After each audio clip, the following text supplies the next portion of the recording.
Bonjour à tous, j'interviens au nom de la France Insoumise. Ces derniers jours, le monde entier observe avec inquiétude l'évolution dramatique de la situation à Gaza. Malgré un cessez-le-feu annoncé depuis le 10 octobre 2025, les violences ont repris avec une intensité tragique. Hier, une nouvelle violation du cessez-le-feu a eu lieu avec 33 personnes tuées à Gaza. Depuis l'instauration de la trêve, plus de 300 personnes ont déjà péri à Gaza dans des frappes israéliennes, montrant à quel point la trêve reste fragile et largement remise en cause. Parallèlement, des centaines de milliers de familles restent déplacées, vivant dans des abris de fortune et exposées aux intempéries et aux pénuries. Par ailleurs, les inquiétudes régionales ne se limitent pas à Gaza. Une attaque sur un terrain de sport dans le sud Liban, il y a quelques jours, a entraîné la mort de 13 jeunes qui ont été enterrés hier. Cette tragédie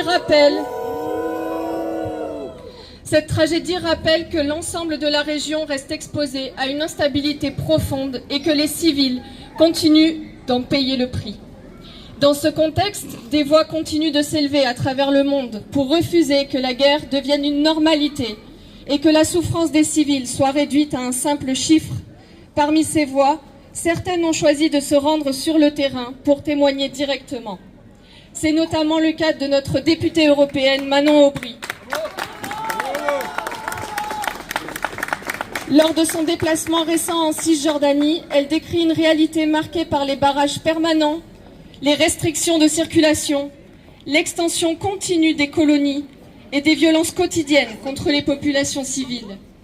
Elle rapporte également avoir été confrontée à des obstacles pour accéder à certains lieux et affirme que les autorités israéliennes ont cherché à l'empêcher de documenter ce qu'elle observait, allant jusqu'à évoquer une possible expulsion.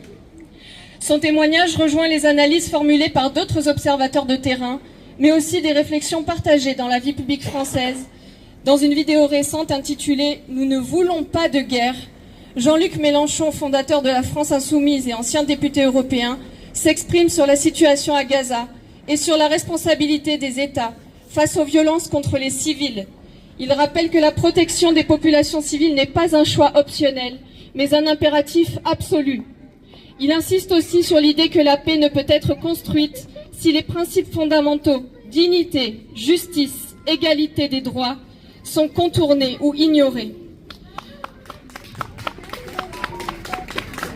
Ces constats rejoignent certaines analyses publiées récemment dans la presse. Par exemple, un article d'Information ouvrière souligne que l'escalade militaire pourrait être